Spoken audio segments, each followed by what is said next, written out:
मनोविज्ञान। मनोविज्ञान की उत्पत्ति, अर्थ एवं क्षेत्र। मनोविज्ञान का वर्तमान स्वरूप नया है, परंतु इसका इतिहास बहुत पुराना है। एबिंगहॉस के अनुसार सबसे पहले ईस्वी पूर्व 5वीं सदी में पैदा हुए दार्शनिक सुकरात ने कहा था कि मनुष्य को मनुष्य का भी अध्ययन करना चाहिए। सुकरात के शिष्य प्लेटो ने ईस्वी पूर्व 4वीं सदी में अपने विचार देते हुए कहा था कि ईश्वर, प्रकृति व मनुष्य आपस में इस प्रकार से बंधे हुए हैं कि इन्हें एक दूसरे से अलग नहीं किया जा सकता।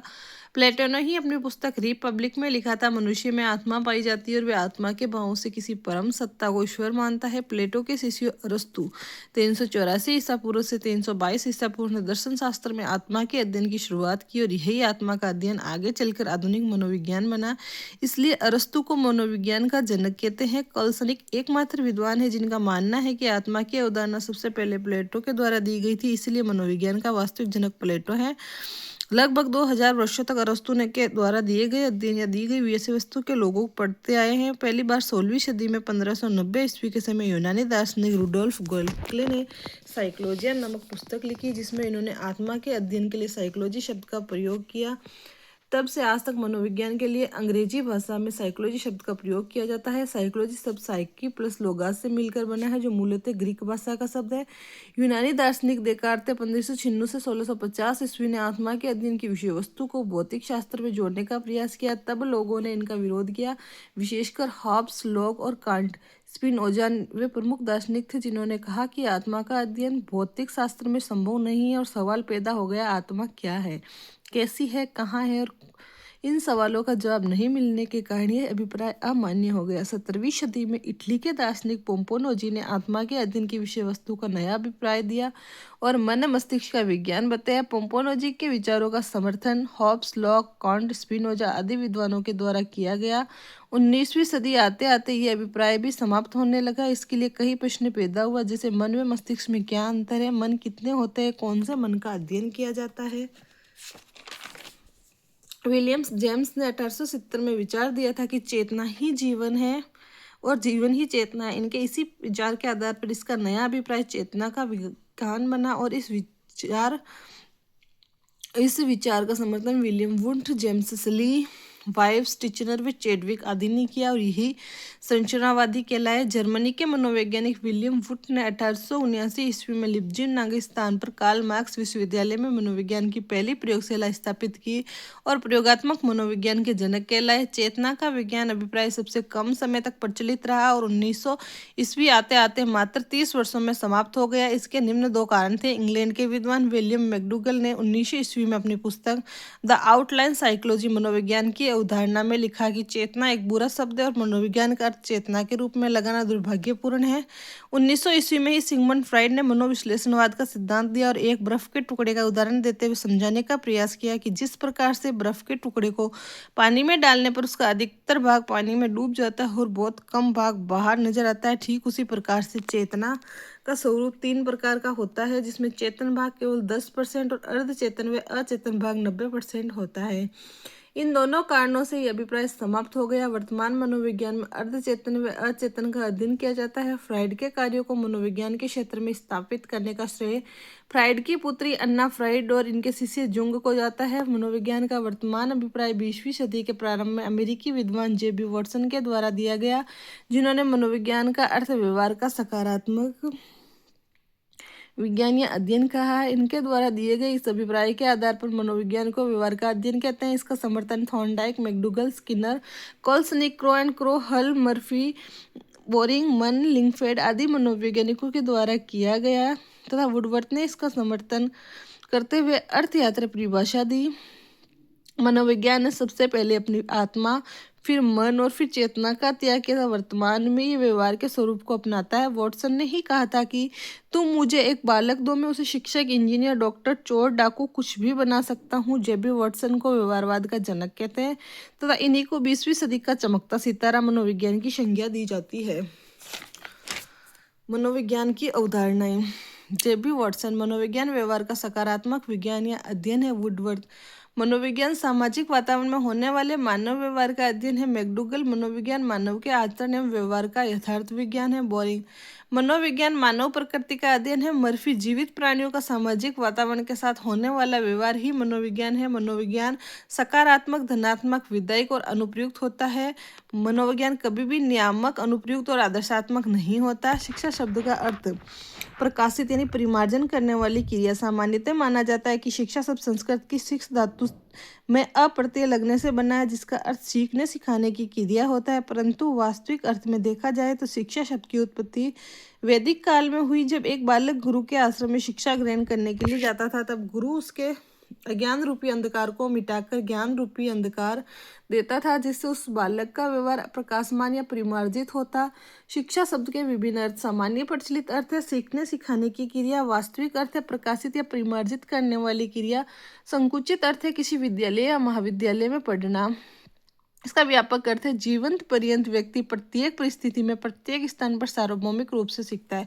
एजुकेशन, इसका पहला मत है एजुकेशन एजुकेटम लैटिन शब्द है जो ई और ड्यूको से मिलकर बना है। ई का अंदर से और ड्यूका का अर्थ है बाहर निकालना। दूसरा इसका अर्थ है एजुकेट, लैटिन शब्द है, इसका आगे बढ़ना या विकसित करना अर्थ होता है। शिक्षा शब्द के अर्थ को स्पष्ट करने के लिए इसके अंग्रेजी रूप एजुकेशन को समझा जा सकता है। एजुकेशन शब्द का निम्न अभिप्राय है। जिस प्रकार से एक बीज में शक्तियां पाई जाती है कि यदि उसे उचित जल, प्रकाश, वायु एवं मिट्टी के संपर्क में ले जाया जाता है तो उसमें विभिन्न प्रकार के अंकुरण होकर पौधा बनने में अपने जैसे सैकड़ों दूसरे बीज पैदा करने की क्षमता पाई जाती है, उसी प्रकार से एक बालक में भी कुछ जन्मजात शक्तियां होती है उस जो उचित शैक्षिक वातावरण मिल जाने पर प्रकट हो जाती है। इसे निम्न विचारों से समझा जा सकता है। शिक्षा की परिभाषा है। प्लेटो के अनुसार मनुष्य के शारीरिक, मानसिक एवं बौद्धिक परिवर्तन शिक्षा से आते हैं। अरस्तु के अनुसार शिक्षा स्वस्थ शरीर में स्वस्थ मस्तिष्क का निर्माण करती है।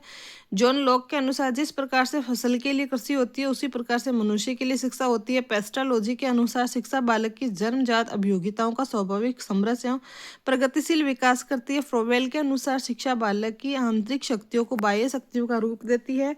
गांधी जी के अनुसार शिक्षा से मेरा अभिप्राय है मनुष्य के शरीर, आत्मा तथा मस्तिष्क का सर्वांगीण एवं सर्वोत्तम विकास से है। स्वामी विवेकानंद के अनुसार शिक्षा बालक की पूर्ण निहित पूर्णता को अभिव्यक्त करती है। कोलसनिक के अनुसार शिक्षा बालक में शारीरिक, मानसिक विकास करती है। शिक्षा मनोविज्ञान, शिक्षा यानी परिमार्जन की क्रिया और मनोविज्ञान व्यवहार का अध्ययन है। व्यवहार का परिमार्जन करने के लिए व्यवहार का अध्ययन शिक्षा मनोविज्ञान कहलाता है। शिक्षा मनोविज्ञान की परिभाषाएं।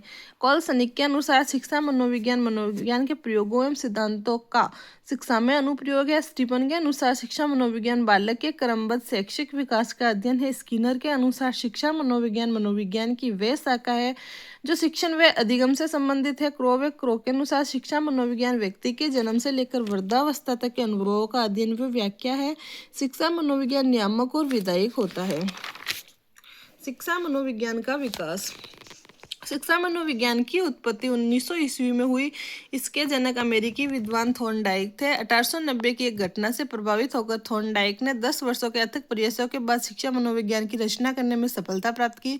थॉर्नडाइक पर प्रकृतिवादी विचारक रूसो की इमाइल पुस्तक का सबसे ज्यादा प्रभाव पड़ा। इमाइल रूसो का प्रसिद्ध उपन्यास था जिसमें रूसो कई ऐसे विचार लिखे थे जिनकी प्रभावशीलता भी महसूस होती है। इमाइल में लिखा था बालक के पुस्तक के समान है, शिक्षकों से आद्य उपांत पढ़ना चाहिए।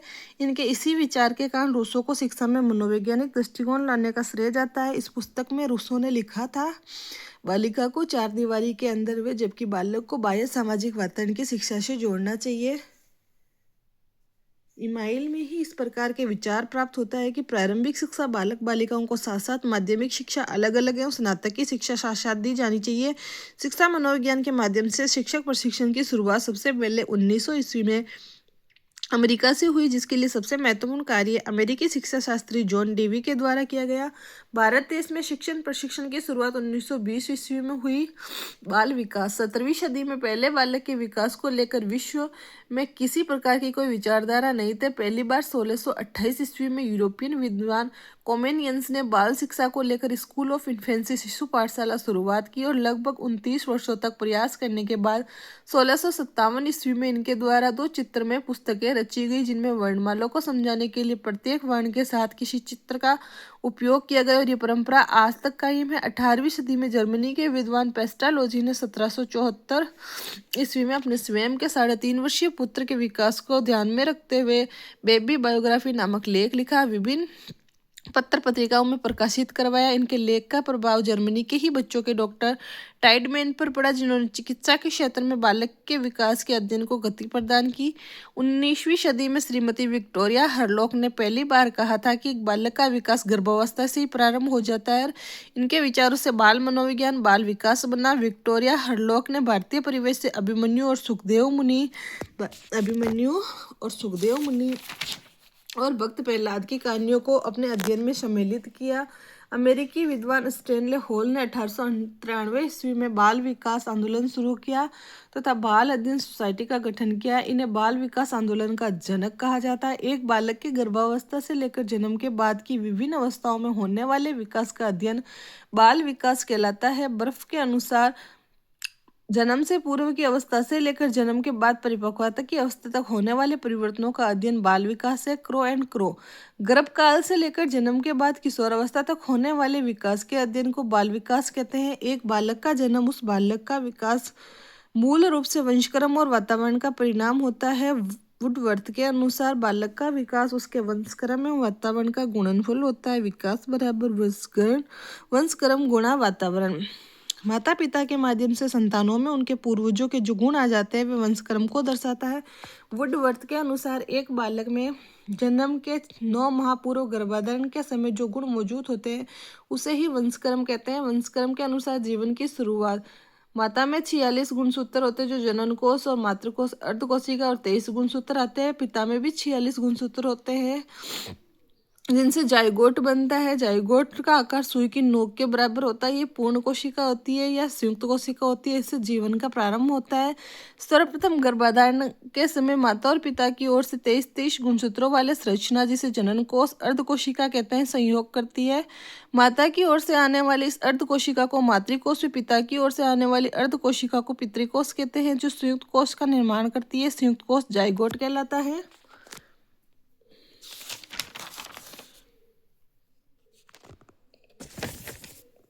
जिसका आकार सुई के नोक के बराबर होता है। इस जाइगोट नामक एक कोशिका से मानव जीवन की शुरुआत होती है। शरीर एवं लिंग का निर्माण करने में वंशक्रम की भूमिका माता से 23 गुणसूत्र और पिता से 23 गुणसूत्र दोनों से एक एक गुणसूत्र लिंग गुणसूत्र का निर्माण करते हैं। गर्भाधान के समय प्राप्त होने वाले 46 गुणसूत्रों में से 44 गुणसूत्र मिलकर हमारे शरीर का निर्माण करते हैं और इन्हें काय गुणसूत्र कहते हैं जो माता पिता से 22 की संख्या में प्राप्त होते हैं। माता पिता की ओर से प्राप्त होने वाले एक एक गुणसूत्र के संयोग से होने वाले 2 गुणसूत्र हमारे लिंग का निर्माण करते हैं। इन्हें लिंग गुणसूत्र कहते हैं। माता में पाए जाने वाले दोनों लिंग गुणसूत्र XX होते हैं जबकि जिनका आकार लंबा होता है, जबकि माता पिता में पाए जाने वाले लिंग गुणसूत्रों में से एक X व दूसरा Y होता है। यह बोना या गोल गुणसूत्र पाया जाता है। गर्भाधारण के समय यदि माता व पिता दोनों के XX यानी लंबे गुणसूत्र संयोग करते हैं तो बालिका के रूप में तथा माता का X लंबा व पिता का Y गुणसूत्र सहयोग करता है तो बालक के रूप में लिंग का निर्धारण होता है। विकास के वंशक्रम संबंधी सिद्धांत बीजकोषों का सिद्धांत जनन दर व अमरता का निरंतरता का सिद्धांत बीजमैन। ये सिद्धांत प्रयोग चूहों पर किया गया। बीजमैन ने कुछ चूहे पाले और फिर कई पीढ़ियों तक पैदा होने वाले चूहों की पूंछ काटता गया, परंतु कभी भी ऐसी संतान पैदा नहीं हुई जो बिना पूंछ वाली हो। इस प्रयोग के आधार पर बीजमैन ने सिद्ध किया कि माता पिता से जनन दर व संतानों के रूप में निरंतर बना रहता है, यानी माता पिता का मृत्यु के बाद भी संतानों के रूप में जीवन अमर है। इसलिए इस सिद्धांत को अमरता का सिद्धांत कहते हैं।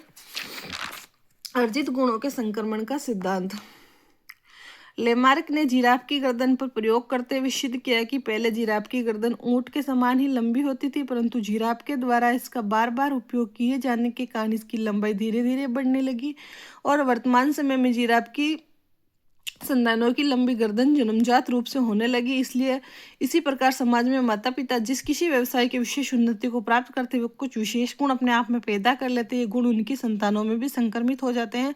मौलिक गुणों का सिद्धांत लंबे बौने औसत संकर 25% लंबे 50% औसत और 25% बोने होते हैं। मेंडल ने लंबे पौधे वाले और बोने पौधे वाले मटर के बीजों को एक साथ बोया और फिर उन्होंने जो परिणाम प्राप्त किए उसने देखा कि प्राप्त होने वाली अगली पीढ़ी के पौधे संकर या औसत लंबाई के थे। फिर इन बीजों को दोबारा से बोया गया तथा पैदा होने वाली अगली पीढ़ी के पौधों में 50% संकर पौधे थे और 25% कर्म से लंबे व बोने हो गए थे।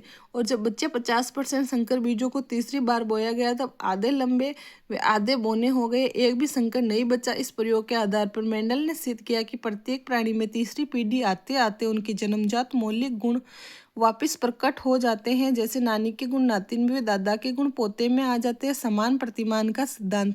सोरेनसन के अनुसार सभी प्राणियों में माता पिता के समान ही आकृति प्रतिरूप वाले स्वरूप वाली संतानें पैदा होती है, अर्थात जैसे माता पिता होते हैं वे अपने जैसे संतानों को जन्म देते हैं। जैसे मनुष्य के मनुष्य, पशु के पशु, पक्षी के पक्षी व मछली के मछली ही पैदा होगी।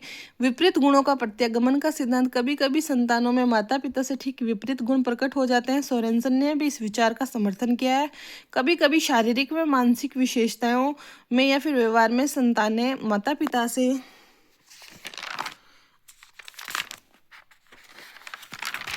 ठीक विपरीत प्रकार के लक्षण प्रकट करती है। जैसे हिरण्यकश्यप राजा के प्रहलाद पुत्र हुआ था। असमानता का सिद्धांत। इस सिद्धांत के अनुसार कभी कभी या किसी किसी विशेषता में माता पिता व संतानों में अलग अलग प्रकार के लक्षण देखे जाते हैं जो रंग को दर्शाते हैं। इस विचार का समर्थन डार्विन व लेमार्क के द्वारा किया गया था। विकास के वातावरण संबंधित सिद्धांत। हम जिस परिवेश में निवास करते हैं इस परिवेश के उन सभी कारकों को जिन्हें पर्यावरण की संज्ञा दी जाती है वातावरण कहते हैं। वुडवर्थ के अनुसार हमारे चारों तरफ फैले हुए सभी तत्व जो हमें जन्म से लेकर मृत्यु पर्यंत प्रभावित करते हैं वातावरण कहलाते हैं। जिम्बर्ट के अनुसार हमारे चारों ओर फैली हुई सभी वस्तुएं जो हमें जीवन पर्यंत प्रभावित करती है वातावरण होती है। रोस के अनुसार वातावरण से अभिप्राय हमारे चारों ओर फैली उन शक्तियों से है जिनका प्रभाव जन्म से लेकर मृत्यु तक पड़ता है। जन्म स्थान, जन्म क्रम, समाज का वातावरण, परिवार का वातावरण, विद्यालय का वातावरण, शिक्षा, भौगोलिक स्थिति, मित्र मंडली, खेल मैदान, पोषण।